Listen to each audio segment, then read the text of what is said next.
जय हिंद साथियों। चलो क्लास 10th का हम चैप्टर लेके आ रहे हैं इंग्लिश, ठीक है। और 2022 के सभी इम्पोर्टेंट क्वेश्चन।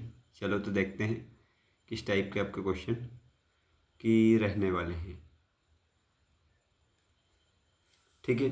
तो चैनल का नाम याद रख लेना, क्या है, हीरोइक स्टार्ट @196, ठीक है। तो क्वेश्चन फर्स्ट शुरू करते हैं और ये इस टाइप से रहने वाला है कि नोट मेकिंग के लिए आपके लिए क्वेश्चन आता है तो एक बताना रहता है आपको टाइटल, दूसरा बनाना रहता है कुछ पॉइंट के बेस पे notes.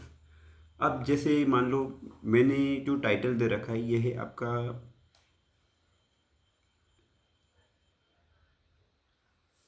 Importance of games and sports, है ना। गेम्स और स्पोर्ट्स की जो भी इम्पोर्टेंस है वो इसमें कहीं ना कहीं मैंने दे रखी है, ठीक है। अब इसके साथ आ जाता है आपका रोल इन एजुकेशन। एजुकेशन के अंदर का जो रोल है वो अब इम्पोर्टेंट पार्ट और एजुकेशन इसमें दे रखा है। Help in division of body and minds, sound body sound mind, ये कुछ क्या दे रखा है, कीवर्ड्स हैं। हेल्थ बेनिफिट्स क्या है, keep healthy active, make student smart, ये मतलब उसमें से कुछ कीवर्ड्स हमने निकाल रखे हैं जो भी आपकी थे। दूसरा होता है balance develop bookish knowledge not enough development of body and mind. तो मतलब इस टाइप के आपके शॉर्ट शॉर्ट पॉइंट क्या करना आपको निकालना। Value in student life, discipline, sportsmanship, cheerful nature, successful life. अब इसमें कुछ एब्रेविएशन वर्ड जिसको हम बोलते हैं संक्षिप्त, जो शॉर्ट में वर्ड होते हैं उनके लिए, जैसे IMP का मतलब होता है इम्पोर्टेंट, ADU एजुकेशन के लिए है, DEV डेवलपमेंट के लिए, और सूटेबल इसके लिए टाइटल है तो हमने दे रखा है importance of games and sports. अगर आप 2022 का पेपर है अगर वो देखोगे तो आपको ये मिलने वाला है, ठीक है, गेम्स एंड स्पोर्ट्स के बारे में। आगे अगर आप देखते हैं, क्योंकि आगे भी कुछ इम्पोर्टेंट है और इम्पोर्टेंट इस तरीके से है कि एक क्वेश्चन है, you are Naveen Sharma studying in government higher secondary school, write an application to your principal for issuing you books from the book bank. मतलब बुक बैंक की इस बार हो सकता है एक टॉपिक हो सकता है आपका बुक बैंक का, है ना, एप्लीकेशन के अंदर आपको देखने को मिल सकता है। तो ठीक है, अब आपको फॉर्मेट जो है टू, इसके बाद the principal government higher secondary school Rewa, address तक यहाँ तक डाल देना। अगर आपको पिन कोड वगैरह भी डालना है तो यहाँ पे आप मेंशन वो भी कर सकते हो, या आपको एड्रेस स्टेट वगैरह डालना है तो वो। Subject application for issuing books from book bank, है ना, ये आपको सब्जेक्ट में डालना है। तो application for issuing book from book bank, तो ये आपको जो लाइन रहती है इसमें से उठा के क्या लिखना रहेगा, ये सब्जेक्ट आपको लिखना रहेगा। रिस्पेक्टेड सर, है ना, जो भी आप, क्योंकि रिस्पेक्टेड सर या डियर सर भी आप लिख सकते हो अगर आपको रिस्पेक्टेड की स्पेलिंग में गड़बड़ होती है तो। I am Naveen Sharma, I student of class 10th of your school, ना आपके स्कूल का क्लास 10th का छात्र हूँ। I belong to a poor family and can not afford to buy all the books, I request you kindly to issue me the required books from the book bank for the current session. I shall be very thankful to you for this kindness, है ना, कि मैं कौन हूँ, नवीन शर्मा हूँ जो गरीब family से बिलोंग करता है, या मेरे घर के जो भी लोग हैं फैमिली मेम्बर्स, मेरे parents is not able to afford my books, so you have, है ना। तो रिक्वेस्ट कर सकते हो कि मुझे लाइब्रेरी जो है या करंट सेशन की कुछ बुक प्रोवाइड करवा सकते हैं जिससे मैं मेरी स्टडी को और अच्छे से तैयार कर सकूं ना। Without books you can not do your study ना। तो इसके बाद आप लिख देना thanking you, your obediently Naveen Sharma class और डेट, ठीक है। ओबिडेंटली की जगह ट्रूली, फेथफुली वगैरह जो भी आप लिखना चाहो और भी मेंशन कर सकते हो। आगे बढ़ते हैं। इसके बाद एक लेटर है, write a letter to your father telling him about your studies, है ना। ये वाला इस बार हो सकता है वापस पूछ लिया है, या तो समर वेकेशन वाला है वेकेशन का, या रहेगा आपका स्टडी का। तो ठीक है, इसमें देख लेते हैं। Dear father, I hope you are in good health, है ना। पूजनीय पिताजी, आशा है कि आप अच्छे होंगे, आपका स्वास्थ्य अच्छा होगा। आई एम ऑल्सो फाइन यार, मैं भी ठीक हूँ। I want to tell you about my study. में मेरी पढ़ाई के बारे में बताता हूँ। ये तो जनरली आप बोलते हो जब भी घर से पूछते हैं कि अगर आप बाहर रह रहे हो पढ़ाई कैसी चल रही है, अच्छी चल रही है ना, भले आप बाहर घूम रहे हो। My studies are going well and I attend all my classes regularly. मेरी पढ़ाई अच्छी चल रही है और मैं क्लास अटेंड रेगुलरली कर रहा हूँ ना। My teacher are satisfied with my performance and I am working hard for the coming examination and following a proper time table. Please don't worry about me ना। तो तैयारी सब ठीक ठाक चल रही है, बढ़िया झकास। और क्या चल रहा है टाइम टेबल के अकॉर्डिंग मैं क्या कर रहा हूँ, स्टडी कर रहा हूँ, पढ़ाई कर रहा हूँ। तो कोई चिंता करने की बात नहीं है, सब ठीक है। और अगर इसमें मनी वगैरह की बात हो तो बोल लिख सकते हो, इसके आगे लिख सकते हो आप, है ना, कि पिताजी थोड़ी बहुत क्या है पैसे की ज़रूरत है, तो you can be pay for my examination anything anything, है ना। Convey my regard to mother and love to your love to younger ones, है ना, कि जो छोटे भाई बहन हैं, मम्मी हैं, सब है, उनके लिए भी जो भी आप बोल सकते हो, रिगार्ड दे सकते हो। यू आर लवलिंग, लवलिंग सन की जगह आप और भी कुछ जो भी लिखना चाहो आप वो लिख सकते हो। यूर सन नवीन, ना लविंगली की जगह लवली लिख सकते हैं, या लवली भी आप यूज़ कर सकते हो। आगे बढ़ते हैं भाई। ये एक पिक्चर है where you R C Taj Mahal. अब आपको ताजमहल दिख रहा है, उसकी कुछ ना कुछ जो भी बातें दिख रही है उसके बारे में आपको तारीफ करना है, बताना है कैसा क्या है, क्या मज़े उसमें दिख रहे हैं। तो भाई हमको दिख रहा है ताजमहल, दिख रहा होगा, है ना। आगे जो बैकग्राउंड है, बाहर का जो बैकग्राउंड है, मतलब जो चीज़ आपको नज़र आ रही है वो आपको लिखना है। डोंट पैनिक कि जो रटा हुआ वो लिखना है, जो आपको समझ में आ रहा है। जैसे कहाँ से स्टार्ट हो रहा है देखना। The picture shows the Taj Mahal. Picture में क्या दिखाया गया है, ताजमहल को। A beautiful monument in India, Bharat का एक काफ़ी अच्छा मोन्यूमेंट है ये, ठीक है। It is made of white marble and looks very attractive. ये सफ़ेद मार्बल के पत्थरों का बनाया गया है और ये काफ़ी ज़्यादा अट्रैक्टिव दिखाई देता है। The Taj was built by empire Shahjahan in memory of his wife Mumtaz Mahal, है ना। आपको ये मेंशन करना हो तो ठीक है, मेंशन नहीं करना हो तो कोई बात नहीं, नो इश्यू, है ना। ये एक बिल्डिंग है, it looks attractive and peoples are comes around and visit here. ये भी आप कुछ ऐड कर सकते हो, क्योंकि जरूरी नहीं है आपको उसकी हिस्ट्री पता हो। It's not mandatory. You look a building, you have to क्या बोल सकते, तारीफ करना है इसकी जितनी ज़्यादा हो सकते खुल के, है ना। तो जो आप surrounded by gardens and tall minarets, minarets हम इसको बोलते हैं, खम्भे जो पिलर जो दिख रहे हैं लंबे लंबे से, इनको बोलते हैं मिनरेट, ना। मीनारें दिख रही है। Peoples from all over the world come to visit and enjoy theirs visit. लोग यहाँ पे घूमने आते हैं, अपनी विजिट जो होती है उसको इंजॉय अच्छे से करते हैं। चलते हैं आगे की तरफ। अब हम ले लेते हैं, ये फर्स्ट सेक्शन आपका था, उसके कुछ पोर्शन थे इसमें, ऐसे मैंने छोड़ दिया है, वो किसी और वीडियो में देखेंगे, क्योंकि इम्पोर्टेंट ऐसे मैं आपको देने वाला हूँ। इंग्लिश ग्रामर, ठीक है। अब रूल्स कुछ जानने वाले और साथ में करते चलते फटाफट। We to serve our nation, we should, may और ऑट, है ना। तो हमें हमारे देश की, मैंने बोल दिया अभी यहाँ पे भूल जाओ, शुड लगाना, मस्ट लगाना, टू लगा तो क्या लगाना, ऑट लगाना है, बस इतना याद रखो, ठीक है। एक ही जो है जिसमें मतलब साथ में क्या आता है मॉडल, जिसमें टू आता है ना। Ought to, be ought to serve our nation, हमें हमारे देश की सेवा करनी चाहिए। Ought to is use for duty and moral responsibility, responsibility और हमारी जनरल ड्यूटी हमें याद दिलाता है। यह काम करता है कौन, आपका भाई, क्या बोलते हैं इसको, ऑट टू। आगे बढ़ते हैं। दे फुटबॉल इन द इवनिंग, है ना। दे है, ये इसमें ध्यान रखना हेल्पिंग वर्ब नहीं दे रखी है, डायरेक्ट आप वर्ब पूछिए। विथआउट हेल्पिंग वर्ब का जो टेंस है जाए वो समझ लेना, या तो पास्ट इंडेफिनेट होगा या प्रेजेंट इंडेफिनेट होगा। देखो दे प्लूरल सब्जेक्ट है, प्लूरल के साथ वर्ब जो लगती है वो प्लूरल जिसमें ए सी एस ना लगा हो, कुछ ना लगा हो, उसको हम बोलते हैं। तो यहाँ पे क्या आ जाएगा, they play football in the evening, वो मतलब शाम के टाइम फुटबॉल खेलते हैं।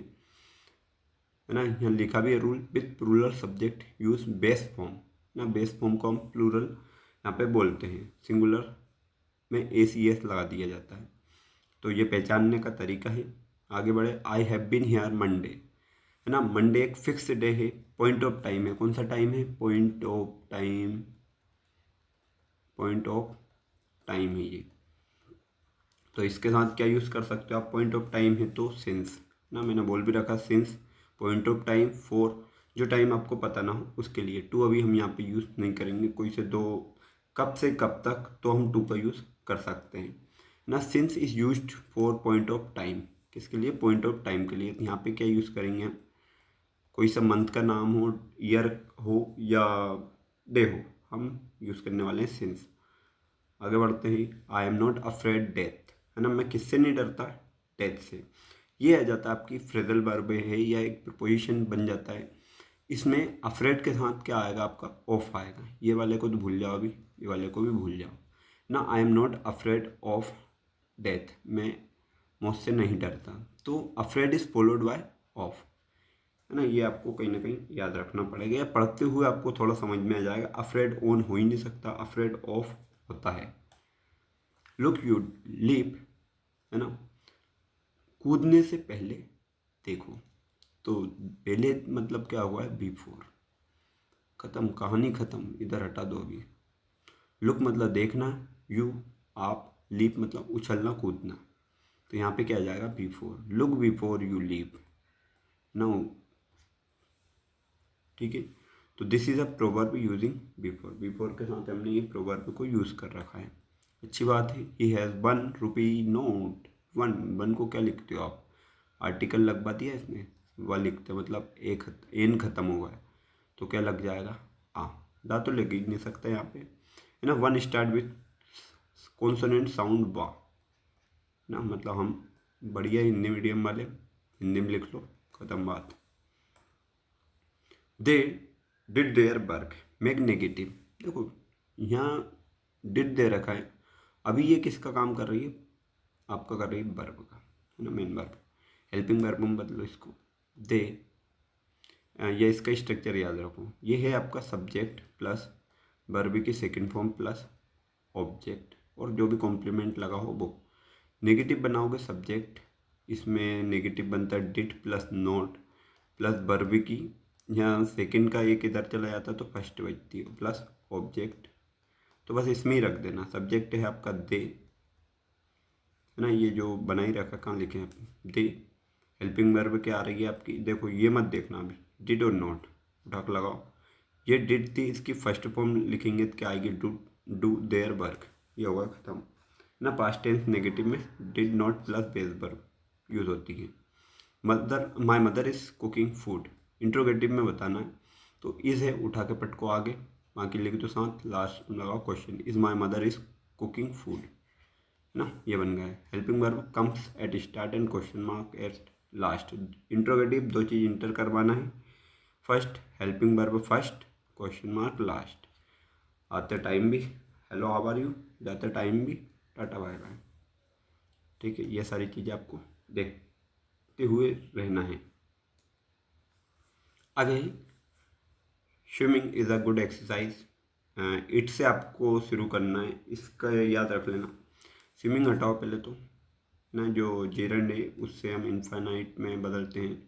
तो it is a good exercise to swim, मतलब स्विम को हटा के क्या लिखा? It is a good exercise. Swimming की जगह क्या लिख दो? To swim. जब भी टू आगे लग जाता है तो वर्ब की फर्स्ट फॉर्म यूज हो जाती है। It is used a dummy subject, dummy subject की तरह इसको यूज़ किया गया है। Preeti said Ishita is working, change in narration. 22 में पूछा गया था, मतलब आपसे वैसे नरेशन पूछा नहीं जाता लेकिन फिर भी रूल बता देते हैं ना। प्रीति सेड और सेड के साथ हम लगा देते हैं that. Preeti said that Ishita was working. देखो बस कुछ नहीं बदला आएगा, ये पास्ट में है तो इसकी हेल्पिंग वर्ब का में आएगी पास्ट में, इशिता वॉज वर्किंग ना। वॉज एड और जो इन्वर्टेड कोमा और ये होता है इसकी जगह डेट लगा देते हैं ना। जो भी रिपोर्टिंग स्पीच और क्लोज जो भी होते हैं आपके, दोनों की जगह यूज सो और डेट। अब देखो the box is very heavy, he can not lift it. Box इतना भारी है कि इसको उठाया नहीं जा सकता। तो देखो वेरी की जगह लगाओ आप सो, जहाँ पे फुल स्टॉप या कॉमा लगा है तो वहाँ पे that, he can not lift it ना, सो ज्वाइन विथ डेट, इसके साथ आपको ज्वाइन करके रखना है। ठीक है, आगे बढ़ते हैं। If he takes a taxi he will reach on time. अगर अनलेस लगा के अगर वो टैक्सी लेगा तो वो टाइम पे पहुंच जाएगा। तो अनलेस लगाना है तो अनलेस लगता है आपका क्या, नोट लगता है। मतलब अनलेस जब आता है इफ़ और नोट का यूज़ होता है तब ना। अब देखो यहाँ पे नोट नहीं लगा तो अब ये नोट कहाँ पहुँचेगा, इधर पहुँचेगा, ध्यान रख लेना। या तो यहाँ नोट होगा, यहाँ नोट नहीं लगा है तो इधर वाले में आ जाएगा। Unless he takes a taxi he will not reach on time, है ना। अनलेस के साथ यहाँ तो नोट लगा नहीं सकते, तो आपको नोट यहाँ पे प्रेफर करना पड़ेगा। तो नोट का लगा दिया इन्होंने यहाँ पे, और इफ की जगह लिख दिया अनलेस ना। इफ पॉजिटिव हो तो अनलेस वाला नेगेटिव वाला होगा ना, क्योंकि अनलेस मीन्स इफ और नॉट। ठीक है, वो किधर भी हो सकता है। She was drawing a picture change into voice. देखो सब एक्टिव से वॉइस में जो भी बनाते हैं पैसिव में, तो हम क्या लिखते हैं, subject plus verb, sorry helping verb plus verb plus object. तो हम इसमें ऑब्जेक्ट उठाएंगे पहले, जो हेल्पिंग वर्ब होगी उसकी अगली वाली, ये जैसे ये बॉस लिखा है, बॉस कंटिन्यूस का है तो हम क्या लिखेंगे, बीइंग वर्ब की हमेशा third form by plus subject ना, बाय प्लस सब्जेक्ट। अब देखो अब पिक्चर है, अब पिक्चर उठा तो लिखो आगे वॉस, वॉस के साथ आईएनजी वाली form being drawn by her, ये जो रूल है। Lencho wrote a letter to, है ना, किसको लिखा था, तो लेटर टू गॉड वाली जो पोएम स्टोरी है उससे लिया गया। Lencho wrote a letter to God ना, इसके ऑप्शन है लेकिन मैंने ऑप्शन हटा दिए क्योंकि आपको समझाना है। लेंचो ने भगवान को लेटर लिखा। How many brothers did the young seagull है, कितने ब्रदर्स थे, देखो भाई दो भाई थे, एक बहन थी, एक सिस्टर थी, टू ब्रदर्स वन सिस्टर। अब ये होता टोटल कितने थे, एक देखो दो भाई वो, है ना, दो भाई और एक वो खुद, एक उसकी बहन, एक मम्मी, एक पापा, तो लोग कितने हो रहे हैं, चार दो छः लोग थे पूरी फैमिली में। Who was with the young seagull on the ledge, ledge पे उसके साथ कौन था, he was alone on the ledge, मतलब उसकी माँ सब उड़ के चले गए थे, कोई उसके साथ नहीं था। लेज मतलब किनारा। The women looked at the narrator, the women looked at the narrator strangely, जो वुमेन थी वो जो नरेटर था जो इसने आके बोला था उसको कैसे देख रही थी, अनजान की तरह देख रही थी। ये किसका है, द ब्लैक एरोप्लेन जो चैप्टर है उसका है। Annie's Annie's best friend was, Annie का जो बेस्ट फ्रेंड था कौन था, उसकी डायरी थी, है ना, एनीस हर डायरी, और डायरी का नाम याद रख लो आप, किटी, है ना। किटी है, इसमें एक चैटर बॉक्स जो है ज़्यादा बात करते हैं उसके लिए यूज़ करते हैं, तो ये वर्ड आपको याद रख लेना, किटी एंड चैटर बॉक्स, है ना। टीचर हैं इनके मिस्टर कीसिंग, उनका नाम याद रखना इस टाइप से। Bread making is popular in, कहाँ पे पॉपुलर थी, गोवा के अंदर पुराने टाइम से प्रचलन था कि वहाँ पे खाना अच्छा और काफ़ी स्वादिष्ट मतलब लोगों के द्वारा बनाए यूज़ किया जाता है। ग्लिम्स ऑफ इंडिया जो चैप्टर है उससे ये लिया गया है ना। तो यहाँ पे इसकी ग्रामेटिकल चीज़ें ख़त्म होती है 2022 के पेपर में। अब जो क्वेश्चन आए थे ना, English question answer class 10th MP board, है ना, 2022 के जो क्वेश्चन थे उसको, और कुछ क्वेश्चन मैंने रिमूव कर दिए जो अब चैप्टर रिमूव हो चुके हैं वो वाले, है ना। कोई सा आया है तो उसको भी मैं काट दूंगा। Did Lencho try to find out who had send money to him by और बाय नोट, क्या लेंचो ने पता करने की कोशिश करी किसने पैसे भेजे हैं और क्यों और किस लिए, कुछ नहीं, है ना। No, Lencho did not try to find out who send the money because he had complete faith in God, he believe that कि God alone had helped him in his need, है ना। उसको पूरा भगवान पे भरोसा था तो उसने सोचा कि नहीं भगवान मेरी मदद कर देंगे, है ना, उसको भरोसा था। तो इस टाइप के आंसर है ये, अगर आपको समझ में ना आए तो मैंने नरेशन दे रखा है। Where did the ceremony takes place, name any public building in India made of sandstone, मतलब सेरेमनी किस जगह पे हुई थी उसका नाम लिखना है। भारत में ऐसी सैंड स्टोन कोई सी है, तो अब ध्यान रखना सैंड स्टोन में आपको कुछ नहीं रखना है, जो जगह आपको पता है जहाँ पे काफ़ी ज़्यादा बिल्डिंग पॉपुलर है उसको आप सैंड स्टोन नाम दे सकते हो। अब देखो, the ceremony took place in the sand stone MP theatre formed by the union building. MP theatre जो था उस बिल्डिंग में रखा गया था जो भी सेरेमनी थी वो। In India red fort, Rashtrapati Bhavan are made of sand stone, है ना। इनको सैंड स्टोन बोला, आप पार्लियामेंट बोल सकते हो, आपको जो आए नाम, वैसा मंदिर टेम्पल वगैरह सारे सैंड स्टोन ही तो है। भारत के अंदर तो अनोखा अजूबा है, मतलब कलाकृति की कोई कमी नहीं है, आप जो चाहो उसको प्रिफर कर सकते हो। The sight of the food maddened him, what does this suggest, what compelled the young seagull to finally fly, है ना। ये क्वेश्चन इंपॉर्टेंट कर लेना, इस बार का आ भी सकता है। It suggest the young seagull was extremely hungry, है ना। यंग सीगुल कैसा था, बहुत ज़्यादा भूखा था। The strong desire for food and fear of starvation compelled him to finally fly toward his mother, ना। उसकी काफ़ी ज़्यादा इच्छा थी कि वो उसकी माँ की तरह जाए, मतलब क्योंकि भूख से लग रहा था, तो वो अपनी माँ की तरफ उड़ना स्टार्ट कर देता है ना। यहाँ युवा सीगुल भूखा, बहुत भूखा था, भोजन की तीव्र इच्छा और भूख के डर से उसे अंततः उड़ने के लिए मजबूर किया, है ना। मजबूरी में उसने क्या करा, उसने बोला मरना तो वैसे ये काम करते उड़ के मर ले, तो चला गया भाई, और निपट भी गया। नहीं, निपटा नहीं था, बच गया। What made the woman to come for center look at the narrator strangely, मतलब क्या अजीब लगा कि the women looked at the narrator strangely because he mention that कि he was going to see his mother who had been dead for many years, है ना। तो वो किससे मिलने जा रहा था, है ना। महिला के कथनावाचक को अजीब नज़र से देख, क्योंकि उसने कहा कि वह अपनी माँ से मिलने जा रहा है और जो कई साल पहले मर चुकी थी, है ना। इस टाइप का क्या करा, स्टेटमेंट दिया। आई थिंक ये क्वेश्चन मुझे यहाँ तक लग रहा है ये हटा हुआ है ना, ये चैप्टर, ये क्वेश्चन नहीं आया, इसको टेंशन मत लेना। इस मिस्टर किसिंग अनप्रेडिक्टेबल हाउ, ना। अनप्रेडिक्टेबल कैसे साबित हुए मिस्टर किसिंग, ना। Yes, Mr Keesing is unpredictable instead of punishing and he appreciated her essay and allowed her to talk in class, है ना। उनने बोला कि एक काम करो, ऐसे लिख दो, जो मैं दे रहा हूँ होमवर्क वो कर दो, और आप बात कर सकते हो जितनी आपको चाहिए उतनी, मतलब जितनी आपको बात करना है उतनी बात आप कर सकते हो, ठीक है। अच्छी बात है, ऐसा दे देना चाहिए punishment, is what is it good. हाँ, what does a jackfruit like appearance mean, important question है, काफ़ी ज़्यादा जगह देखा भी जाता है ना। क्या मतलब होता है, कटल जैसा चेहरा का अर्थ है सूजा हुआ खुरदुरा चेहरा जिस पर बहुत से दाने हों, ठीक है। भरा हुआ है गोलगप्पा सा चेहरा जो होता है उसके लिए यूज़ कर सकते हो आप। A jackfruit-like appearance means a face swollen and rough with many pimples resembling the surface of a jackfruit। या तो आप आंसर ये लिख सकते हो, ये बस आंसर याद कर लेना, ये वाला क्वेश्चन मैंने आपको बता दिया है ना। गोलगप्पे ऐसे होते हैं खाने पीने में, काफ़ी बढ़िया। What is the dust of snow, how did it change the poets mood, है ना। डस्ट ऑफ स्नो ने कैसे चेंज कर दी पोइट का मूड।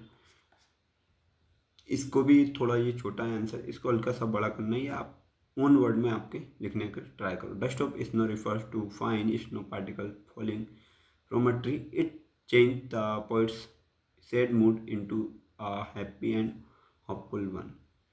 जो डस्ट ऑफ स्नो था उसने क्या कर दिया, एकदम से फॉल होके, मतलब जो व्यक्ति, जो राइटर आलस खा के बैठ गया था, उसके जैसे ही मुंह पे गिरा है, फेस पे गिरा, तो वो उसको नहीं लगा कि यार नहीं नहीं चलो बैठो मत, काम करो, है ना। You do your work, your job, don't take rest, है ना। तो मूड इनका क्या होगा, एक तरीके से चेंज होगा। हाँ, वाई डज द पोइट से I would not intrude on him, why does not he offer money, ठीक है। पोइट जो कह रहा था कि उसने बोला कि मनी वगैरह की ऐसी कोई बात नहीं है, और आप क्यों ऑफर नहीं करना चाह रहा है। And the poet respects the boy's grief and does not want to disturb him. He feels money cannot compensate for emotional loss. है ना, कभी बच्चे को दुख का सम्मान करता है और उसे परेशानी नहीं करना चाहता है। उसे लगता है कि पैसा भावनात्मक क्षति की भरपाई नहीं कर सकता। जैसे ये है आपका, आई थिंक वो द बोल पोएम है, उसका जब आंसर है द बोल पोएम वाले का। ठीक है, तो इसमें क्या है कि आप पैसे एक जगह दे सकते हो। कभी मान लो आपके पर्सनली किसी चीज़ का लॉस हुआ है, जैसे कोई चला गया, आप उसके बारे में नहीं बोल सकते कि हाँ मुझे ये चीज़ ला के दे दो। क्यों? क्योंकि वो पॉसिबल नहीं हो पाएगा, है ना। कुछ चीज़ ऐसी होती है, बोल 10 रुपये की 20 रुपये की, वो आप तो 10-20 रुपये में तो हम ला सकते हैं, लेकिन जो महंगी चीज़ होती है, अनमोल होती है, उसको आप कभी भी नहीं ला सकते, है ना। कल्पना भी भली मत कीजिए, भले आप कितने पैसे वाले हो, बहुत सारी चीज़ ऐसी है जो आप कभी चाह के भी नहीं खरीद सकते, है ना। बहुत सारी, क्या बहुत अनमोल चीज़ को तो आप कभी खरीद ही नहीं सकते, क्योंकि पैसे ने किसी चीज़ को नहीं बनाया, चीज़ों ने पैसा जरूर बनाया। तो go ahead. Is Amanda an orphan, why does she say so, है ना। अमांडा को बोलती थी कि काश अनाथ होते तो बढ़िया होते। देखते हैं, no Amanda is not orphan. Amanda orphan तो अनाथ तो नहीं थी। ऑर्फेन का मतलब होता है अनाथ, जिसके माता पिता नहीं होते हैं। She says so because she feels lonely and constantly controlled by her parents. अब देखो, बच्चे को वो होती है कि जब भी माँ बाप टोकते तो उसको लगता है कि यार पूरा टोकना रोकना सब हमारे ऊपर है, लेकिन एट टाइम जब आप उतने कैपेबल हो जाते तो कोई रोक टोक नहीं होती है। As you want, as you wish, as you can do. Why does Mrs Pumphrey think the dog's recovery is a triumph of surgery. इस चैप्टर से सैम्पल में एक क्वेश्चन था ना, क्वेश्चन में हेरियोट कुछ करके क्वेश्चन था, लेकिन वो आई थिंक मिस्टेक उसमें कुछ थी। तो इस चैप्टर से आई थिंक एक क्वेश्चन आने वाला है। Mrs Pumphrey thinks so because Tricki recovers quickly at the hospital though no operation was actually perform ना। इसको आप मन से लिखो, थोड़ा सा इसमें शॉर्ट है, ब्रीफ में लिख दिया। तो मिसेस पंपेरी जो सोच रही थी कि ट्रिकी जो है का जो ट्रीटमेंट हुआ, मतलब जो बेड था वो एकदम से क्या कर के दिया डॉक्टर ने, कम करके दिया। तो ये ट्रम्प ऑफ विक्ट्री उसके लिए, या सर्जरी बोल सकते हो आप, थी, जो बिना सर्जरी के उसने कर दी थी, लेकिन ये उसको पता नहीं था, ध्यान रखना। Y does Mrs hall and the scientist eccentric. Mrs. Hall finds the scientist eccentric because he behaves strangely, avoids people and keep himself hidden। है ना, कि वो जो भी चीज़ करने चाह रहे थे, उस चीज़ को क्या करना चाह रहे थे, अजीब व्यवहार की तरह देखते थे। है ना, कि मिसेस हॉल वैज्ञानिक को अजीब मानती थी क्योंकि वह अजीब व्यवहार करता था और लोगों से दूर रहता था। तो भाई साइंटिस्ट की तो यही खूबी होती, क्योंकि वो कोई नई चीज़ की जानने की कोशिश कर रहा है, तो आम व्यक्ति तो उसको समझ ही नहीं पाएगा, क्योंकि उसकी इतनी एबिलिटी नहीं होगी कि वो उसको समझ जाए, उसके थॉट, उसकी थिंकिंग। बस आप जब वो बोलेगा, तब उसकी कुछ एक्सपेरिमेंट जब वो करके बताएगा, तब आप उसको सुन के कुछ बोल सकते हो। वैसे तो हमें समझ में आना ही नहीं है ना। तो साइंटिस्ट है, किसी को समझ में नहीं आते, है ना। उनकी थ्योरी जो होती है, जो लिख दी बुक में, उसको समझ समझ के लोग समझाते हैं। हाँ, how did Mandela's hunger for freedom change his life. अब देखो, पेपर में आते नहीं आते क्वेश्चन, ये 2022 का पेपर था और 2025 में क्वेश्चन आ चुका है। Mandela's hunger for freedom transform him from a law abiding citizen into a fearless leader. He sacrificed his family life and personal comfort to fight against apartheid. He realized that freedom was not only for himself but for people. This hunger led him to imprisonment but also made him a symbol of courage and justice। है ना। तो इन्होंने बोल दिया कि जो Mandela की स्वतंत्रता थी, वो कहीं ना कहीं भूख उन्हें एक निडर नेता बनाया कि नहीं, आज़ादी चाहिए, ऐसी आज़ादी नहीं चाहिए जो मतलब स्कूल में घर में जो चाहिए थी, वो हमें देश में आज़ादी चाहिए, है ना। करेज दिखाया, तो काफ़ी सारी चीज़ों से उन्होंने अपने देश के अंदर कंट्रोल और सेक्रीफाइस करा, जिसके कारण वो कहीं ना कहीं जीत पाए और symbol of courage and justice का वो उदाहरण रख पाए। आगे चलते हैं। Why does Amanda want to be Rapunzel, ये वाला इस बार का बहुत ज़्यादा इंपॉर्टेंट क्वेश्चन है। ठीक है, रेपुंजल ये 3 नंबर में आ सकता है। इसके क्वेश्चन मैंने अपनी पीडीएफ जो है इंपॉर्टेंट क्वेश्चन की उसमें भी ऐड कर रखा था, आप जाके देख सकते हो। Amanda wants to be Rapunzel because Rapunzel lives alone, free from instruction and scolding. Amanda longs for freedom, peace. है ना। तो जो अमांडा रेपुंजल बनना चाहती है, क्योंकि रेपुंजल स्वतंत्र और शांत जीवन जीती थी, अमांडा भी आज़ादी चाहती थी। रेपुंजल जो होती है एक तरीके से, जो व्यक्ति क्या होती है अपनी पूरी लाइफ में क्या होता है एकदम ओपन होती है, जिसको कोई रोकने टोकने वाला नहीं होता है ना। तो उस टाइप की इसकी क्या थी, कुछ धारणा थी छोटी मोटी।